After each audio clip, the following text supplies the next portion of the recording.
اور ایک تھی یہودی کے شرائط کی. یہودی نے شرائط رکھی تھی دو.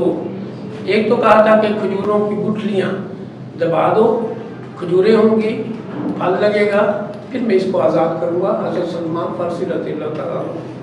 اور دوسری کچھ سونے کی تعداد تھی، کلو تھا، 1.5 کلو تھا، جو بھی تھا. تو یہ دو شرائط تھی.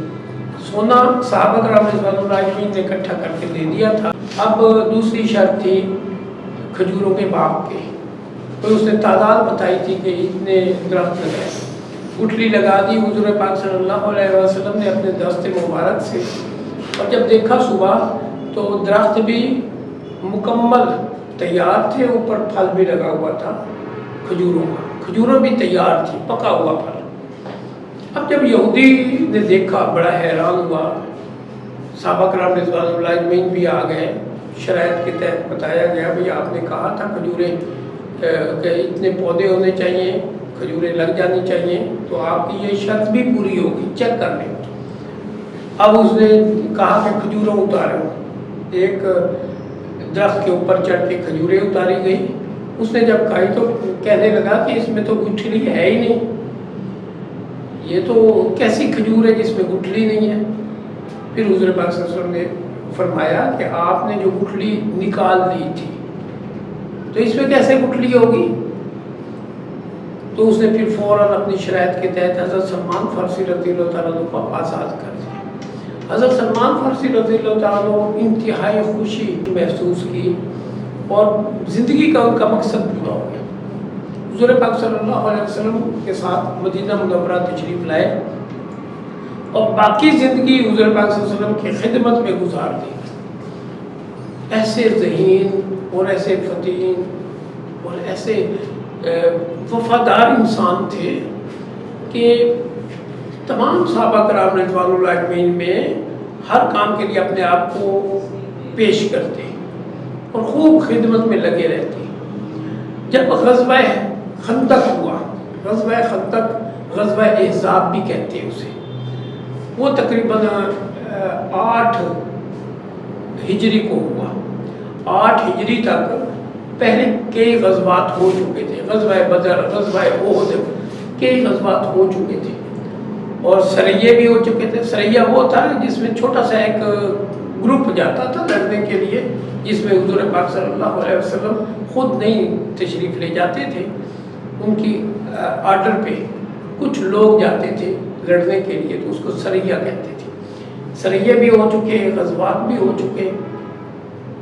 اب غزوہ جو ہونے لگا غزوہ احزاب یا غزوہ خندق کہتے ہیں.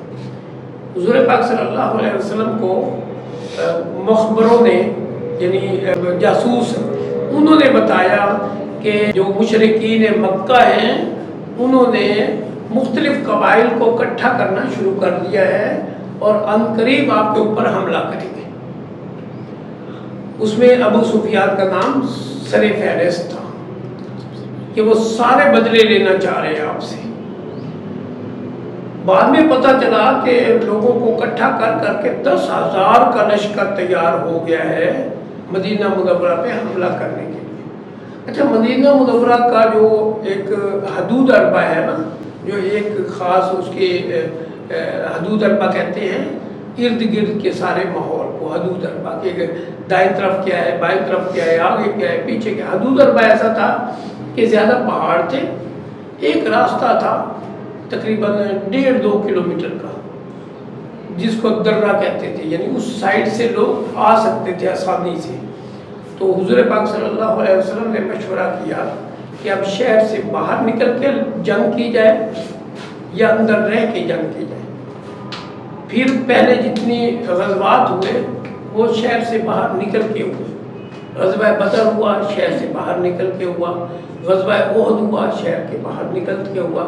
مشورہ جب لینے لگے کہ تعداد بھی ان کی بہت زیادہ ہے، اور اس وقت مسلمان صحابہ کرام رضوان اللہ اجمعین کی تعداد اور یہودیوں کو اکٹھا کیا گیا غیر مسلم کو، تاکہ شہر کا مسئلہ تھا، شہر مدینہ کا، اس کو بچانا تھا. تو وہ سارے ملا کے تقریباً 700 بنتے تھے. کبھی بشیر اللہ معاف فرمائے، 700. اور دوسری سائڈ پہ کتنے تھے؟ 10,000. بہت زیادہ فرق تھا. پھر مشورہ کیا گیا کیا کرنا چاہیے.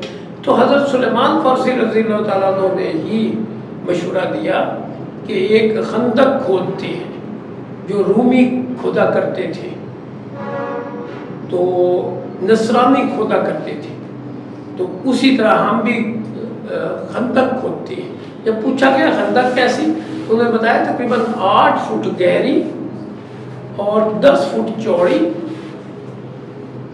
ایک ناوی ٹائپ چیز بناتے ہیں، اس کو خندق کہا گیا۔ اس کے اوپر سے گھوڑا بھی نہ گزر سکے، انسان بھی چھلانگ لگائے تو نہ گزر سکے۔ ایک طرف یہ بنا دیتے ہیں، خندق کے اندر جو گر جائے گا وہ نکل بھی نہیں سکتا۔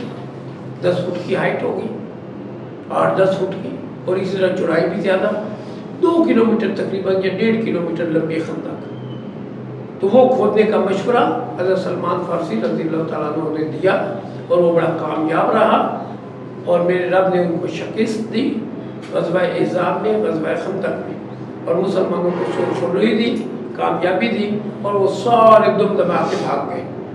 ٹھیک ہے، تو یہ ایک بہت بڑا مطلب کارنامہ تھا جو حضرت سلمان فارسی رضی اللہ تعالیٰ عنہ نے کے مشورے پہ ہوا۔ اللہ تعالیٰ ان کے درجات بلند کرے۔